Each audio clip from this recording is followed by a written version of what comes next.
Welcome to I Said What I Said. I'm Brad Wakai. That's Tyson Gentry. This is our NFL Coaching Carousel episode, Tyson. It's felt like it was kind of hot and heavy when it came, right? I mean, I think there were some openings that people thought were going to open up. I certainly did. That did not. But there were some kind of surprising late additions to this whole thing, and especially the Dallas Cowboys, and they're just continuing to shock everybody. But there's still one opening as we're recording this, the New Orleans Saints. We're going to close with that. We kind of think there is a certain guy who's going to take that position, and we'll kind of go through that. But Tyson and I are going to give our reactions of what we think to the current coaches that have been hired. Now, we don't give out grades and this is an A+ grade, but we're just kind of give you what we think about the hire. We'll try to give you some opinions here and everything. But Tyson, a kind of a lackluster coaching cycle, didn't you think? It was. There was some fireworks early, I think. There was.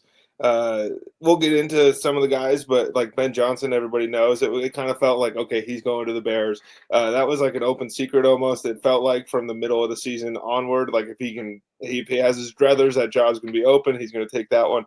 And then Braves and the Patriots kind of felt like preordained, and there was some other stuff. But Jerry Jones provided a lot of the drama from this cycle, which we thank him for. For sure. And so let's dive right in. Let's get into Ben Johnson going to the Chicago Bears. And, Tyson said it was kind of like an open secret. I was actually pretty surprised that he ended up here. I think a lot of I fell for the smoke because a lot of people were saying Brady loves Ben Johnson. He's going to make a push to bring him to the Raiders. But I think ultimately, Tyson, what Ben Johnson was waiting for when he stayed the extra year with the Detroit Lions was for a quarterback. And he's not going to leave his situation with Detroit to go to the Las Vegas Raiders. And I think that was abundantly clear here. So all the people hating on Caleb Williams, Ben Johnson viewed this as the job that he wanted to leave for, goes across the division. Not something you see very often, but that's what happened here. So Ben Johnson, head coach, offensive coordinator Declan Doyle, bringing him over from the Broncos tight end position, who was there from 2023 to 2024. So kind of a hotshot name working under Sean Payton and the defensive coordinator. He brings in Dennis Allen, the recently fired coach from the Saints, who I actually think this is going to be a good spot here. So we'll kind of get through everything here. First impression, what do you think of the hire for Ben Johnson? I like it. I mean, there's a ton of, negative sentiment maybe out there right now with the way the Lions ended their season. And it's a classic. If you lose in the playoffs and your coordinator or position coach takes a new job, it's like, oh, he wasn't fully invested. He wasn't all the way bought in. That's how Ben Johnson called games all year. And I think he's going to do that a lot in Chicago. Good news is they can't run the ball anyways. And so if they abandon the run, it's no big deal. Brad, how old are you? I am 28. And how old is the Broncos' new offensive coordinator? Oh, how old is he? I had him. He is 28. He's 28. Oh, yeah, there we go. This is ridiculous. I know that there is some ageism certainly in NFL head coaching hires and cycles, and we can talk about that kind of throughout the show. But Andy Reid, 66 years old, Steve Spagnuolo, 65, Vic Fangio, 66. You don't always have to grab the wonderkind out of the fire here, but at the end of the day, the Bears needed somebody new. That was abundantly clear over the last couple of years. But I think Ben Johnson's a good hire. And he also was able to kind of raid the covers a little bit in Detroit. So you get a shot on a division rival on the way out. I mean, taking Antoine Randall was huge, some of the other things. But this is a group that the Bears have won the offseason 3 years in a row. And so I'm a little hesitant to just sit here and go, well, this is obviously going to work. And he's going to win 10 or 11 games because 2 years ago or 3 years ago, Mitch Trubisky was the most bet on preseason MVP. And then it was Justin Fields. And then Caleb Williams is going to walk away with Rookie of the Year. And they got Rome 𝐬𝐮𝐬𝐿 now. And look, the bones of the operation have changed a little bit, but Ryan Poles is still in charge. The Caskies are still running the show. So, we wish Ben Johnson luck, but I'm not going to sit here right now and go, this was the best hire of the cycle. Yeah, so I think it's hard to declare that. And Tyson, I like to stay away from that. All the hot take artists, we'll kind of break down what we think here. And I think from the Bears' perspective, they needed to get a home run. And this is a home run from their perspective. They paid up to get Ben Johnson to Chicago. They paid up to get their young quarterback, the number one guy, supposed to be the future of the franchise, perhaps the brightest offensive mind that was available. Certainly that was available. One of the top 5 brightest offensive minds in the game.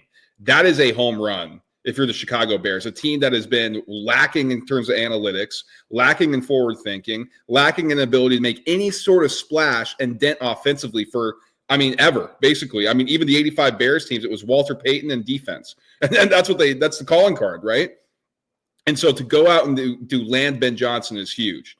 Now, Tyson, I want to say here, when there was some smoke that Mike McCarthy was going to take this job, I know people would have laughed. I would have said that would be a good hire for the Bears. They need a grown-up to come in and run this franchise. It has been a complete mess for a long time. You tried to take a shot on a coordinator with Eberflus. That was a disaster. At least you know what you're going to get with McCarthy. So while this is a home run from the optics perspective for the Bears, that they were able to land the hottest guy on the market in Ben Johnson, it's still an unknown. We have no clue if this guy can be a head coach. And that's the reality of the situation. He can call plays. He can come up with some great-looking things for Caleb Williams. Maybe Caleb Williams takes the development forward, and that's how they win games. But we have no idea if he can stand up in front of a locker room and lead, if when he's the guy under the pressure making all the calls. Like, Dan Campbell's making the decision to go for it. We don't know if Ben Johnson's going to be the guy if he's a little more conservative. We have no idea. We know Mike McCarthy was going to be able to do that. We've seen that. Now, the ceiling's much lower with McCarthy than if Ben Johnson's a home run. Holy smokes, he could have the next Sean McVay. But it's not a given, right? We have no clue what we're going to get out of Ben Johnson.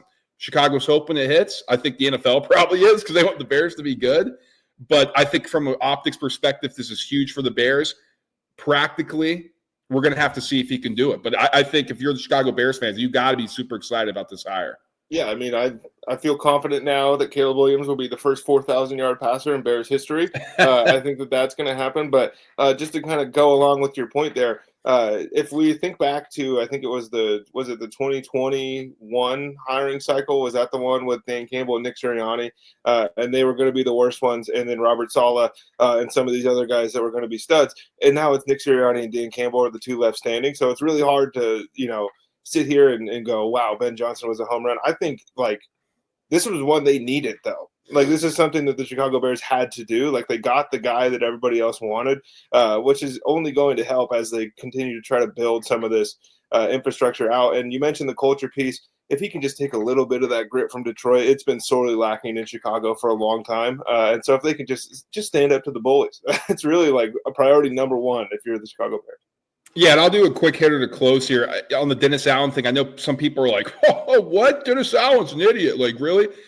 Some people aren't built to be head coaches. That's Dennis Allen. He tried it in Oakland with the Raiders, tried it in the Saints, didn't work. This guy is a great defensive mind. And I think if you just turn the defense over to Dennis Allen, that's a great spot for Ben Johnson to be in. So I know it's kind of a butt of the joke thing, why'd you get Dennis Allen? I think that's a great hire on his staff. Now, the Declan Doyle thing, he's got the offensive coordinator tag. I think Ben Johnson's probably going to call plays. He's going to be in charge of this situation.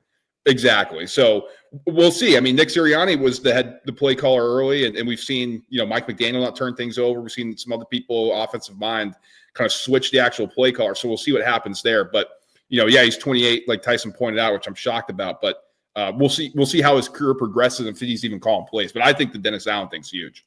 Yeah, it's a smash. It's a total smash, and it also offers continuity, which is wildly undervalued in some of these things where, you want the brightest young mind on the offensive side of the ball, but it's okay to have that defensive guy be somebody who nobody's interviewing Dennis Allen for head coaching opportunities for a long time, or at least they shouldn't be. And so Chicago, you might have just found your pair, fingers crossed for the next decade. Let's move to the Dallas Cowboys. And I think this was a shocking development. So they hired Brian Schottenheimer, who was the offensive coordinator last year. It's one thing to move on from Mike McCarthy. It's another thing to do it so late in the cycle where you completely screw yourself. And so we'll get into that. We'll unpack everything. The Cowboys have hired their coordinators. Clayton Adams is now the offensive coordinator in Schottenheimer. He was the offensive line coach with the Cardinals in 2023 and 24. And Matt Eberflus is now going to be serving as the defensive coordinator here. So we'll unpack that at the end here. But let's start with the hire, the Brian Schottenheimer thing. Tyson, what is happening in Dallas?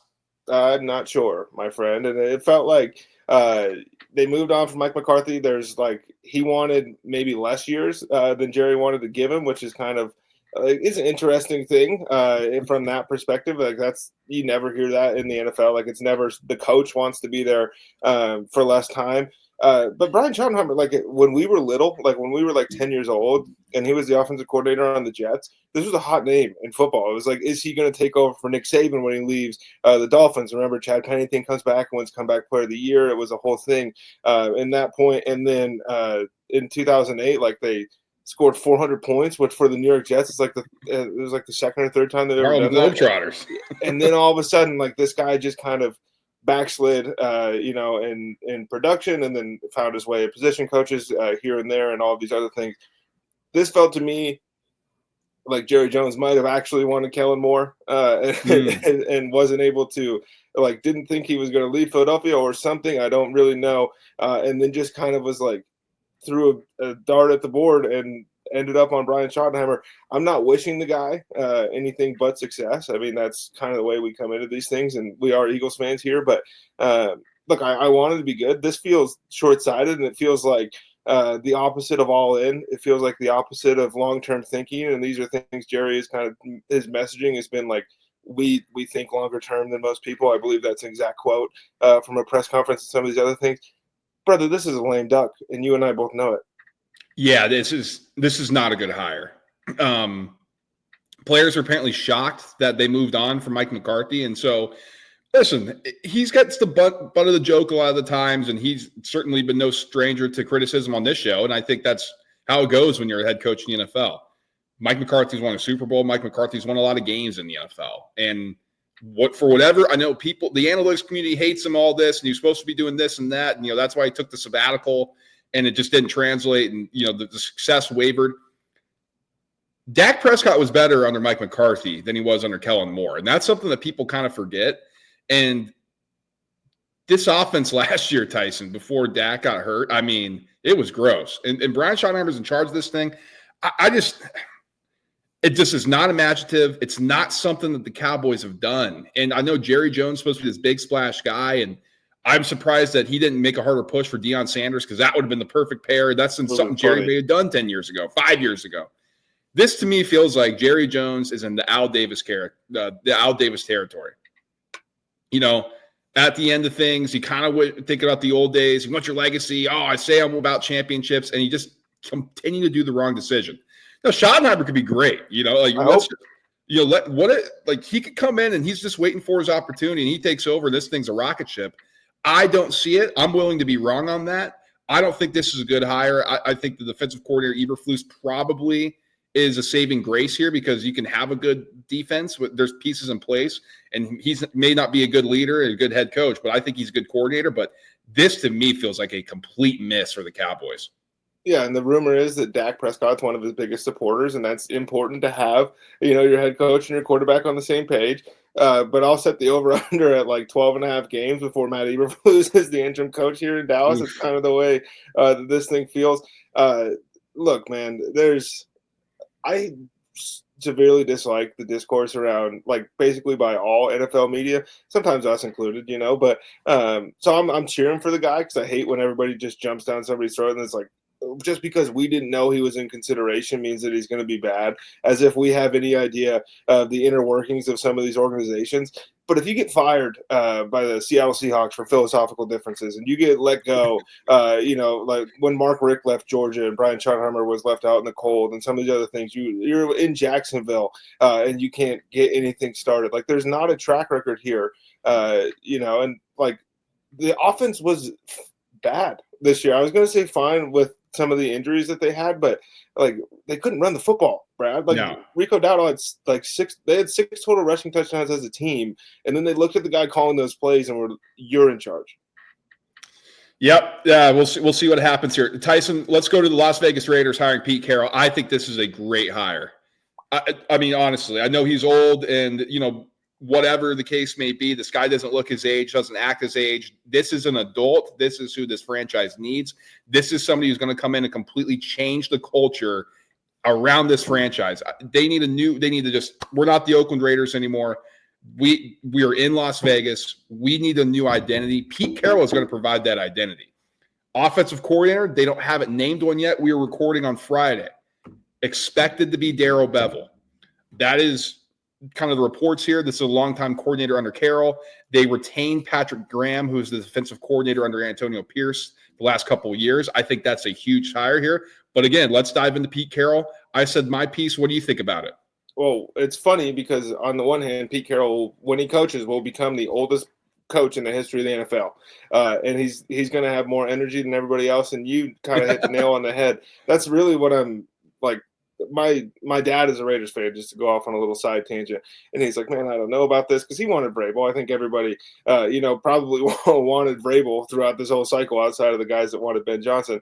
But for the better part of 30 years now, or 20 years, the Vegas Raiders and the Oakland Raiders haven't had a true identity that you can fall back on. We know what we're getting here, and we're getting a football coach that's won a ton of high leverage games, that understand, like, he's following Jim Harbaugh around. This is like, don't get it twisted. He wants to beat his ass a couple more times. Like, it's perfect. The AFC West is now probably the most accolades of any division in the history of football amongst their head coaches. And I think Pete fits right into just being able to say, look, I don't care if it's Aiden O'Connell. I don't care if it's Gardner Minshew. I don't care if it's Shedeur Sanders or Cam Ward. We're playing my style of football. And I made Russell Wilson from a third-round pick into a Super Bowl champion. I've turned some of these defenses from Richard Sherman in the 5th round or whatever it was, and Cam Chancellor and all these guys, and we had great units.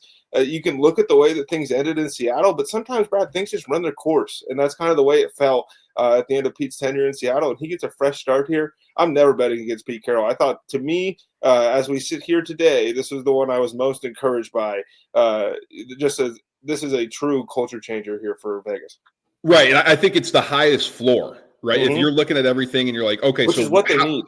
Which is what they need. Exactly. Like, this is a match made in heaven for the Raiders. And, Tyson, I kind of bring this full circle to the earlier conversation.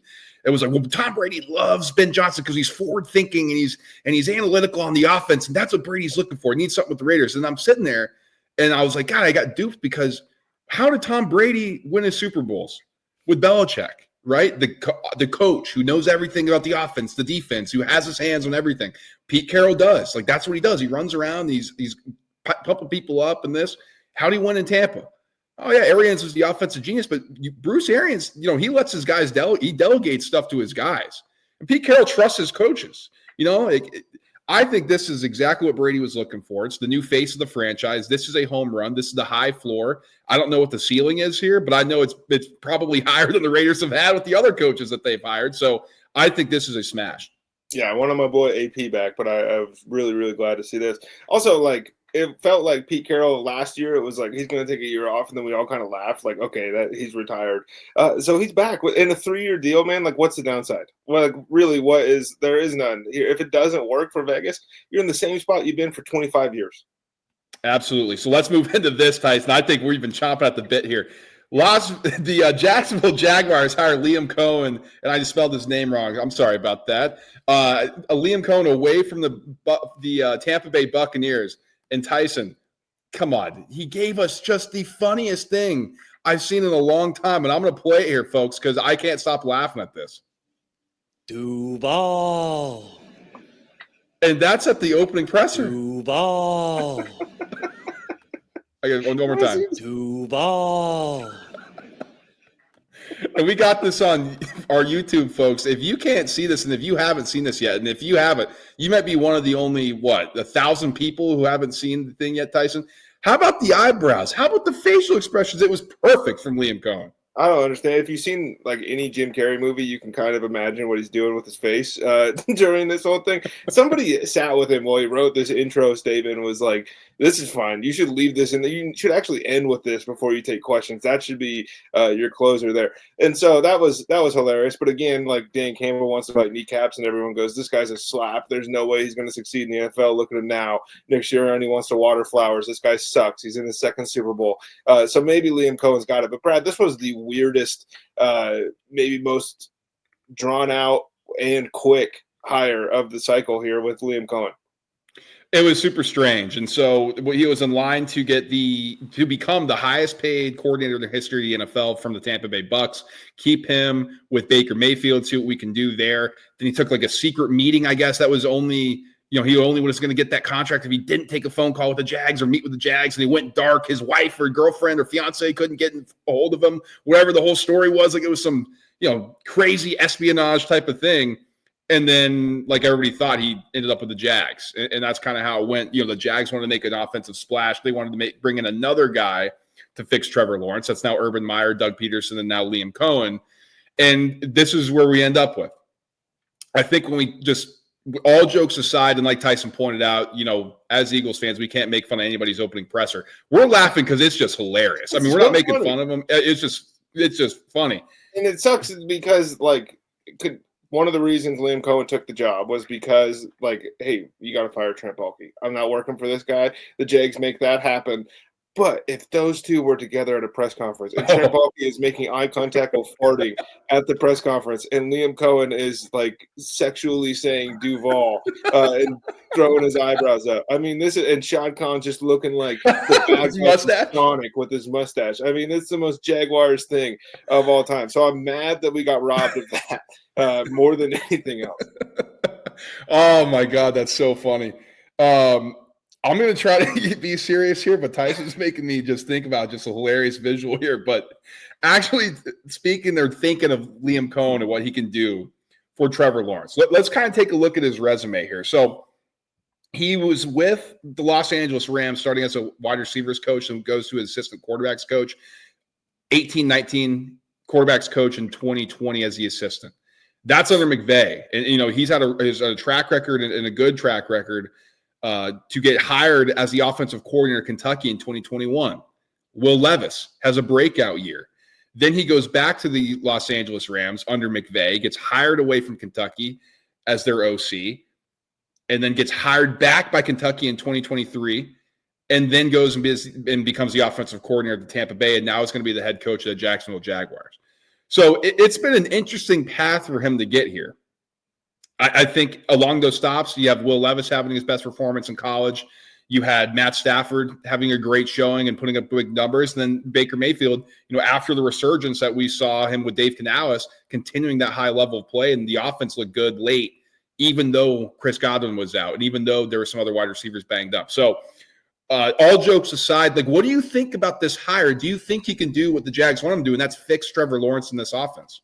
Well, I don't know if he can fix Trevor Lawrence. That's a discussion maybe for another day because I still am in the camp that I don't know if Trevor Lawrence is fixable. I just don't. And I hope I'm wrong. I've said that 1,000 times on this show, but I haven't seen it, since he was 19 years old. But one thing that the Jacksonville Jaguars have done consistently over the years, and you and I have made fun of them for, is wide receiver, wide receiver, wide receiver. We need as many pass catchers as we can get. Every single stop Liam Coen has had has one thing in common, and that's that whatever receiver's playing in the slot is going to go nuts. And it was Godwin until he got hurt, and then it was let's force feed Mike Evans for a little while, and then all of a sudden, you get McMillan coming on super strong to close. You go back to Kentucky, and it's Wendell Robinson has the arms the length of an alligator. And he's going in the second round, right? And you can go back to, yes, the guys in LA were awesome, but it's a slot-based offense almost. That's kind of where he wants to run his offense through. And the Jaguars have dumped a ton of money into this. So I'm excited to see how Brian Thomas Jr. moves around the field with Liam Coen, how that opens things up for your Travis Etienne. God, when there's going to be two of them, it's going to get really hard. It's not a James situation. The names are too close. But whether it's Etienne or Tank Bigsby, out of the backfield, if that opens things up for them because they can't run the ball. And so it's hard to sit here and be I think Trevor Lawrence sucks when I understand the shortcomings of the rest of this offense. And you're going to have guys that are just going to be more open than they've been before. You can go cut on some Bucks tape over the last couple of years, and guys are 4 or 5 yards open. Will Levis had a rocket arm. Half the time, these guys were 4 yards clear of a defensive back, and that's the same case everywhere he's been. The guy isn't a weirdo for the way he conducted that Duval segment. But he can coach ball. He can really coach an offense, and that's something. It's not Press Taylor, Jacksonville fans, and that is a massive upgrade. And you got Baalke out of the building. As far as I'm concerned, that's already win number one on his belt. I think Trent Baalke is the worst general manager in the NFL and one of the worst ones in sports. It's astonishing that he keeps finding his way into jobs. But to get him out of the room is already a huge feather in Liam Coen's cap. For sure, and I don't know how he pulled it off. They're still looking for an offensive coordinator, Tyson, as we're recording now. Now, the Bucs are making it hard on Coen to hire staff here. They're blocking everybody, and you can't do that when you're jumping up, right? But if it's a lateral move, you can get blocked, and that's what the Bucs are doing. NFL defines all coordinators and position coaches as assistant coaches, and so like it has to be an offensive coordinator and assistant head coach, similar to what Ben Johnson did with Antoine Randall, stealing it from Detroit to Chicago. Defensively, they hired Anthony Campanile, Packers linebacker coach. This is a hotshot rising star amongst coaching circles. He's going to have to prove it now, man. I mean, you're going to take over this defense, which has been maligned by us. There's not a lot of pieces here. Listen, working under Hafley for a year, I think that's great. He's been a few different stops, but to jump right into here, I mean, that's a tough task. I don't know the grace that the Jags are going to give this coaching staff. Coen for sure is making this hire, and he's like, okay, we're going to be patient. It could work immediately. I mean, it's a fresh mind here, Tyson, but I mean, man, it's not like he's jumping into the Eagles or he's not jumping into the 49ers, where there's like dudes everywhere. I mean, this is going to be tough, I think, for him. Yeah, but the other part of that is it's the AFC South, and so like they might win the division next year. We don't know. It's a mini NFC East in that way, where like you're not repeating in this thing as long like for a long time, as long as it wasn't the Jags. It was either Peyton or somebody else. And look, I think Liam Coen is a heck of a football coach, and I think that this was a pretty big gift for them. But the problem, the phone calls are from inside the house, man. Like you mentioned, it was Urban Meyer, and then it was Doug Peterson, and now it's Liam Coen. At a certain point, if Liam Coen doesn't work out, you got to look inward and say the problem has been here the whole time. One more on the way out. Duval. He's so happy with himself. That's the weirdest part. It's just too good. He's looking around like, good. I nailed that. Everybody loved it. New York Jets hire Aaron Glenn. I think a lot of people love this hire. I'm one of them. I know, Tyson, I'm curious to get your thoughts. We kind of talked a little bit before this, but we didn't completely explain it. This is another one that I'm looking at from the Raiders' perspective, where it's like we need a completely different culture change. They tried to do it with Robert Saleh for whatever reason, Tyson. It didn't work. Aaron Glenn's a different dude, man. I mean, this is a guy who played for the Jets. This is a guy who that defense for the Lions was awful when he took it over. And by the end, they're flying around, they're hitting, they got a different culture there. And you want to talk about Ben Johnson bringing a piece of the culture to the Bears. That needs to happen to the Jets, and something needs to change. I think Aaron Glenn can provide that spark. Yeah, and he took the other half of Detroit's coaching staff with him, which was pretty huge for him in this organization. And I love Aaron Glenn. Like, I liked him before Hard Knocks, and that only solidified it for me, really. And there was people calling for his job without really understanding what was going on to Detroit. Like, they didn't have anybody for this guy to, they were borderline NFL players on that team when he first took over. And then when that defense was healthy this last season, they were awesome. And even when they weren't healthy, like the taste in your mouth is going to be the Commanders putting 50 on you at your place. A couple weeks before that, Brad, they had 3 or 4 goal line stands against the Kevin O'Connell offense, and it was just awesome. And the blitz packages are fun and all of this stuff. It's Woody Johnson, bro. Like at the end of the day, it's still like, how many coaches did Dan Snyder go through? Or how many coaches has James Dolan tried to run through where we get excited and we go, this is the one that's going to fix it. But at the end of the day, if you don't stop meddling in this stuff, Woody, it's going to continue the way it is. And they need a quarterback. Like, they got to figure this whole thing out. It's, we'll take Aaron if he wants to come back. Well, Aaron might retire, but we want him back. And it's just, it's a drama. It's a soap opera again. Muted.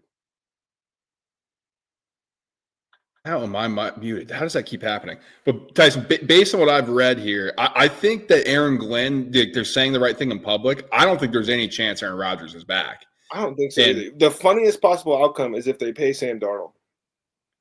That would be very funny. Can you see that happening? No, but I mean, it's the Jets, so it's like it's not out of the realm of possibility. But I want him to go back to the Jets so bad. That would be a great story. It'd be full circle. It'd be something, honestly, that's a New York dream, Tyson. You go there when you're young, you get kicked out, you can't make it, you got to go back home. You have the rising through the ashes, and you try to make it again. The next thing you know, you hit the payday, and you're the Broadway star. Maybe that's it. Maybe that's Sam Darnold. It could be.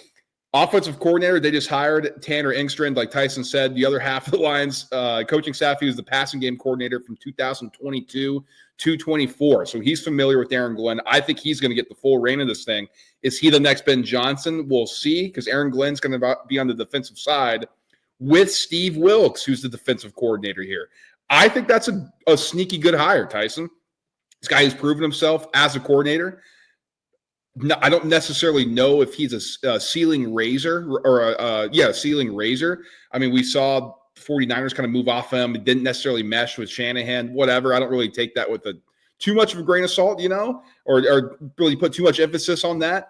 I think him here coming with this talented defense, there's enough pieces in place that I think Steve Wilkes is going to be able to have this defense be a top unit still. And so I think it's a solid staff under Aaron Glenn, and that's what you're looking for first-year head coaches. Like, you got to have a good staff around you. I'm not quite sure how involved he's going to be with the defense. I don't know if he's going to move into a CEO type, but if he's going to do that and he's going to turn the defense over to somebody, I think Wilkes is a good guy to do it.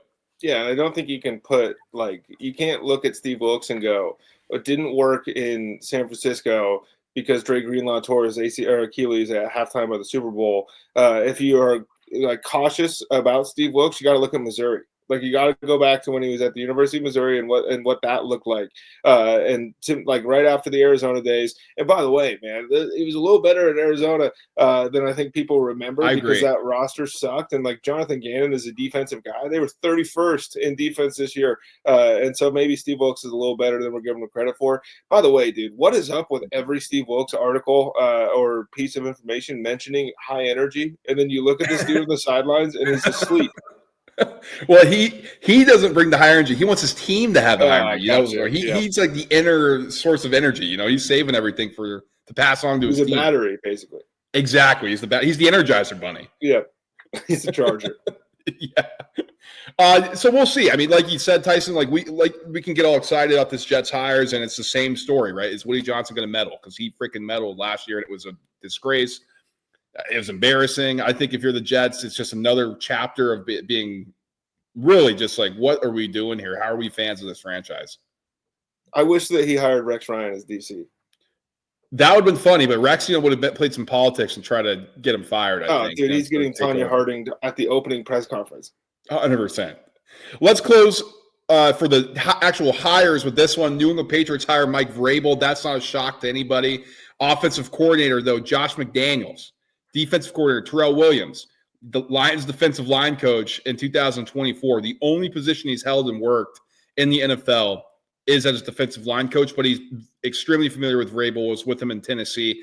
I'm interested to see how he does. I mean, this is a step up. This is a promotion. Could he be ready? He certainly served his time as a defensive line coach. I don't know if that means Vrabel is going to have a little bit more say on the defense, Tyson, and he's going to allow Josh McDaniels to just run that offense completely. That'll be interesting. But what do you think about this? I mean, it seems just like a match made in heaven for Vrabel coming back home. But let's start with Vrabel and work our way through the coordinators. Yeah, I mean, this was a no-brainer. This felt like every other interview that the Patriots conducted was just kind of, going through the motions, and it was always going to be Vrabel, and it happened pretty quickly. I think it's going to work just fine. I mean, we've seen Mike Vrabel win a ton of football games as a head coach, and maybe got unfairly canned at the end of Tennessee because John Robinson isn't totally sure how to run a football team. When you got A.J. Brown's been in the Super Bowl more times than Treylon Burks been in the end zone. That's like it's something you need to take into consideration when you think about his offenses in Tennessee. Brad, what's way more intriguing about this Patriots situation is the fallout with Gerard Mayo, because he is going after Robert Kraft. Lawyers are involved. He thinks he got a raw deal. And so we'll see kind of what that leads to. But, I mean, Vrabes is the man. This is a guy that when he took over in Tennessee, they stunk and they were never going to do anything. And then they beat the New England Patriots in the playoffs. And then the expectations got a little bit too high, and he wasn't able to live up to them. Drake May is a good player. They still needed every skill position as far as I'm concerned. I wanted more from Jalen Polk, more from Baker. Ramondre is fine, I think. And Antonio Gibson, actually, on a per-touch basis, was crazy good this year, and it just didn't feel that way.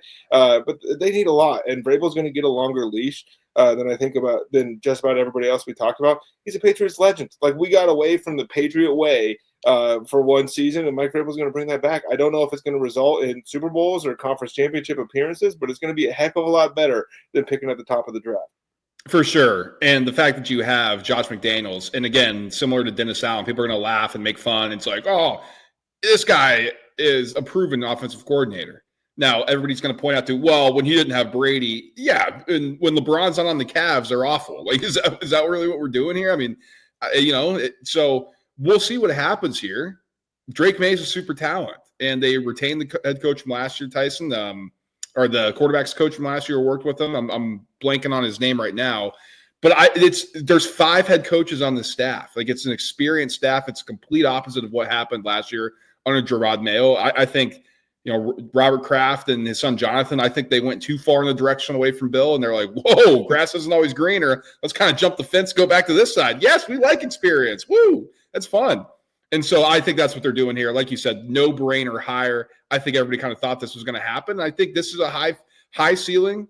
Don't know, high floor. Not quite sure how high the ceiling is because of, like you said, there's a lot of roster building. It's roster limitations, really. It's not coaching stuff. And by the way, so Josh McDaniels is gone. Patriots offensive coordinator, AFC West head coach. Patriots offensive coordinator, AFC West head coach. He is back as the Patriots OC. Andy Reid's contract ends in 2029. I was going to say Chiefs is the only one that makes sense. Well, maybe back to the Raiders, Oh, no. God. Oh, no.